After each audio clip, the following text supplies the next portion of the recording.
నమస్తే. బీఆర్కే భక్తి టీవీకి స్వాగతం. ఈరోజు మనతో పాటు ప్రముఖ ఆధ్యాత్మికవేత్త, జ్యోతిష పండితులు బ్రహ్మశ్రీ వీరాపురం సుబ్రహ్మణ్య స్వామి గురువుగారు మనతో పాటు ఉన్నారు.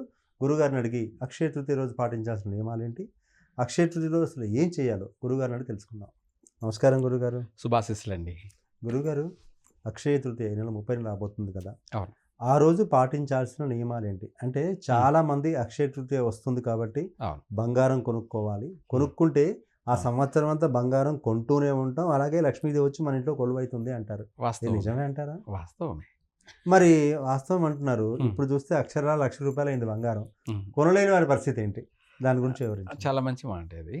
ఎందుకంటే ఎవరికైనా సరే ఈ భూమి మీద పుట్టినటువంటి ప్రతి మనిషి కూడా బంగారం అంటే ఆశ లేని వాళ్ళు ఎవరు ఉండరు. అవునండి. అంటే వాళ్ళ స్థాయికి తగినట్టు ఒక్కొక్కరికి ఒక్కొక్క కోరిక, ఆశలు. ఇవి అందరికీ కూడా ఉండేటివే. అందరికి కూడా ఉండేటివే. కామన్. లేని వాళ్ళంటే ఎవరు లేరు. ఒకవేళ నాకు లేదండి అని చెప్పారనుకోండి, బయట ఏదో ఇంప్రెస్ కోసం చెప్పడమే, మనసులో మాత్రం కొనాలని మాత్రం ఉంటుంది. తప్పకుండా అందరికీ ఉంటుంది అది.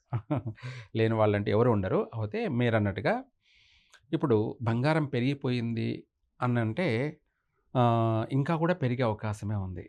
1,00,000 ఇంకా కూడా పెరిగే అవకాశమే ఉంది. ఓకే. అయితే ఇప్పుడు ఇది వైశాఖ శుద్ధ తదియ. ఓకే, అవును. వైశాఖ శుద్ధ తదియ బుధవారం. ఈ బుధవారము ముహూర్త ప్రకారంగా కొనేవాళ్ళు. రెండోది కొనాలనుకున్న వాళ్ళు సాయంత్రం సమయంలో గోధూళి సమయము, అలాగే 5 నుంచి 7 లోపల అంటే ఇక్కడ అమృత గడియలు ఉన్నాయన్నమాట ఆ టైంలో. ఆ రోజు ఓకే, తృతీయ రోజు సాయంత్రం 5 నుంచి తర్వాత 7 లోపు అమృత గడియలు ఉన్నాయి. 5 నుంచి గురు సంచారం కూడా, బుధుడు గురువు ఇద్దరు సంచారం, అది శుభప్రదమైనటువంటిది.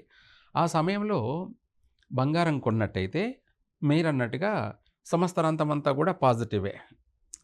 ఏదో ఒక రకంగా కొనడమే జరుగుతూ ఉంటుంది, లేదా మనకు కలిసి వస్తూ ఉంటుంది. ఓకే, అంటే అక్షయ తృతీయ రోజు సాయంకాలం మీరు చెప్పిన సమయంలో కొంటే కలిసి వస్తుంది. గోధూళి సమయము, అలాగే రోహిణి నక్షత్రము, తదియ, అలాగే బుధవారము సాయంత్రము 5 నుంచి గురువు సంచరించే సమయము, అలాగే వారాధిపతి బుధుడు, అలాగే రోహిణి నక్షత్రాధిపతి చంద్రుడు. ఇలా అదే కాకుండా మనకు తర్వాత కూడా అమృత గడియలు ప్రారంభమవుతాయి. అమృత గడియలు అని అంటే ఏంటంటే ఒక అత్యంత చెప్పలేనంత పాజిటివ్ ఎనర్జీ కలిగినటువంటిది అమృత గడియలు. అత్యంత శుభ సమయము అనే కూడా అర్థం. ఆ సమయంలో బంగారం కొన్నట్టు అయితే మళ్ళీ మనకు ఆ కొన్న బంగారం వల్ల జీవితాంతం కలిసి వస్తూనే ఉంటుంది. ఓకే, అంటే ఆ రోజు ఆ సమయంలో తప్పకుండా కొనాలని మీరు అంటారు. అయితే ఎప్పుడంటే అప్పుడు పట్టితే కొన్నారనుకోండి, కొన్నది పోతుంది, ఉన్నది పోతుంది, ఉంచుకున్నది పోతుంది అన్నట్టు కూడా ఉంటుంది.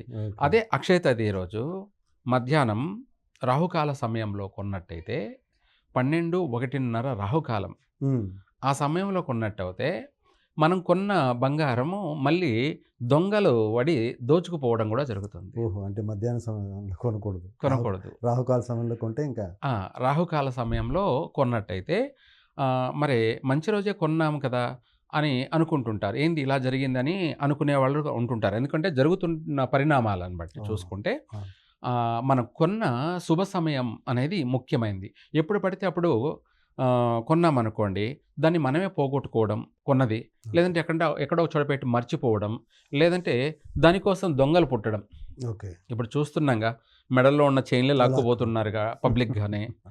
ఆ టైప్లో దానికి రహస్య దొంగలు కానీ, లేదంటే ప్రత్యక్షంగా పబ్లిక్గా దొంగ పుట్టడం కానీ, కొట్టుకుపోవడం కానీ, దొంగిలించడం కానీ జరుగుతుంది. పోగొట్టుకోవడం, మళ్ళీ మనం కొన్న సొమ్ము పోతుంది, దాని యొక్క వల్ల బాధలు అనుభవించాల్సింది వస్తుంది. అందుకనేసి అక్షయ తృతీయ రోజు ఉదయము 9 తర్వాత 11 లోపు కొన్నట్టయితే, 11:30 లోపు కూడా కొన్నట్టయితే బాగుంటుంది, కలిసి వస్తుంది. మధ్యాహ్నం రాహుకాల సమయంలో కొనకూడదు. తర్వాత ఇంకా చెప్పాలి అంటే సాయంత్రం 5 గంటల తర్వాత 7 లోపల కొన్నట్టు అయితే మనకు జీవితానికి సుఖాన్ని, సంతోషాన్ని, ఆనందాన్ని కలగచేస్తుంది. అయితే మీరన్నట్టుగా ఉన్నవాళ్ళు కొంటారు. అవును. లేని వాళ్ళు ఏం చేయాలి? అదే ఇప్పుడు అందరికి కావాల్సింది ఏంటంటే, ఆ! ఉన్నవాళ్ళు ఎలాగో అది అక్షయ తృతీయ అయినా, మామూలు రోజుల్లో అయినా కొంటూ ఉంటారు. అవును. పుష్యమి నక్షత్రం వచ్చిన రోజు. అవును.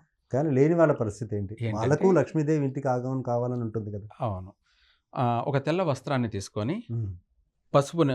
పసుపు నీళ్ళల్లో ముంచి ముంచి ఆరబెట్టి హ్మ్. పొద్దున్నే కర్చీఫ్ కానీ, వైట్ కర్చీఫ్ అదే కానీ, తెల్ల బట్ట లేదంటే అదే. జాకెట్ కానీ ఏదైనా సరే పసుపు నీళ్ళలో ముంచేసి ఆరబెట్టిన తర్వాత ఆహ్, నెయ్యితోటి ఎరుపు అక్షంతలు. హ్మ్. ఎరుపు అక్షంతలు అంటే కుంకుమ, బియ్యము, బియ్యం. అలాగే నెయ్యి, ఆవు నెయ్యి ఈ 3 కలిపి హ్మ్. అక్షంతలు చేసుకొని, అక్షంతలొచ్చేసి ఒక పిరికుడు అక్షంతల్ని ఆ పసుపు గుడ్డలో వేసి, ఒక 5 గురిగింజల్ని అందులో వేసి, హ్మ్. అలాగే ఒక కొమ్మ గాని, చిన్న కొమ్మ గాని, లేదంటే ఒక 5 ఆకులు తులసాకులు వేసి వేసి అందులో పెట్టేసి, అది మూట కట్టేసి మనం చిన్నగా మూట కట్టేసి, ఇంగా చెప్పాలంటే దాంతో పాటు కూడా మన రాగి కాఫర్ కానీ, రాగి ముక్క గాని ఏదైనా సరే, హ్మ్. రాగి లోహమైన ఓకే.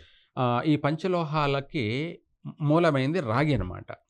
బంగారుకైనా, వెండికైనా, వెండికైనా అదే దేనికైనా ఇది మిక్స్ కావాల్సిందే. ఏది? రాగి. రాగి.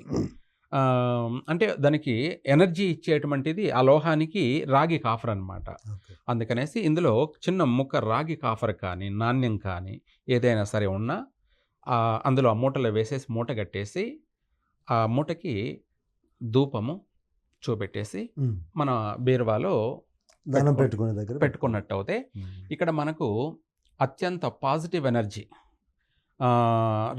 మనకు లోహం లేదనకుండా రాగి కాఫర్ పెడుతున్నాం. ఓకే. రాగి కాయిన్స్ ఉన్నా కూడా హ్మ్. ఇప్పుడు రూ. 5 నాణ్యం ఉందనుకోండి.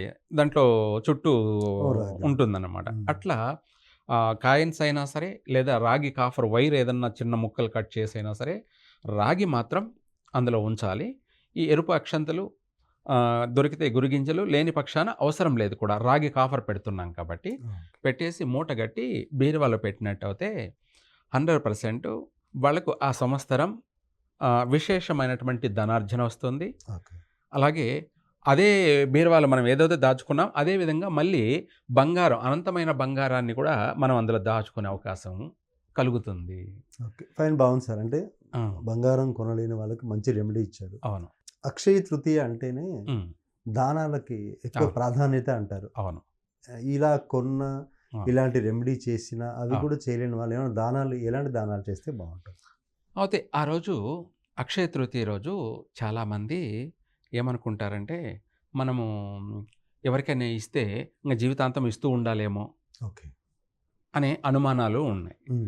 అక్షయ తృతీయ అనేదేంటంటే, మనకు ప్రధానంగా సువర్ణము, బంగారాన్ని తెచ్చిపెట్టుకుంటే జీవితాంతం అంటే మళ్ళీ సంవత్సరం వరకని కావచ్చు, లేకపోతే ఎప్పుడైనా సరే జీవితంలో మనం ఇంక బంగారు కొంటూ ఉంటాము అని అనుకునే ఇది గూడక ఉంది. అయితే ఆ రోజు దాన ధర్మాలు చెయ్యాలి అంటే, ఇక్కడ సువర్ణ దానము లేకపోతే ఇది చేయమని చెప్పలేదు. హ్మ్. ఆ రోజు బియ్యాన్ని దానం చేయండి. ఓకే. బియ్యాన్ని దానం చేసి. దానం చేయండి. బియ్యం ఎందుకు దానం చేయాలి అంటే, బియ్యం అనేది మనకు చంద్రుడనమాట. అవును. ధాన్యంలో చంద్రుడికి చంద్రుడు. హ్మ్. చంద్రుడికో నూలిపోగంటారు కదా! ఓకే. చంద్రుడికొక నూలుపోగు. నూలిపోగు. చంద్రుడు రెండో రోజు కనిపిస్తాడు మనకు నెలపొడుపు. అవును. ఆ రోజున చంద్రుడిని చూసి ఆ బియ్యాన్ని మనము దానం చేసినట్టయితే బాలారిష్ట దోషాలు కానీ, చంద్రపీడలు కానీ, ఆరోగ్య పీడలు కానీ, మానసిక రోగాలు కానీ, వీటితో పాటు మనకు మానసిక పరమైనటువంటి అంటే సైకాలజికల్‌గా ఉన్న మెంటల్‌గా, పిచ్చి పిచ్చిగా, టెన్షన్‌గా, అవన్నీ పోయి మానసిక కంగారు ప్రశాంతత ఆ! వస్తదంట. కంగారు పడుతున్నటువంటి వాళ్ళు, ఈ పీడలన్నీ కూడా తొలగిపోవడం. తొలగిపోతాయి.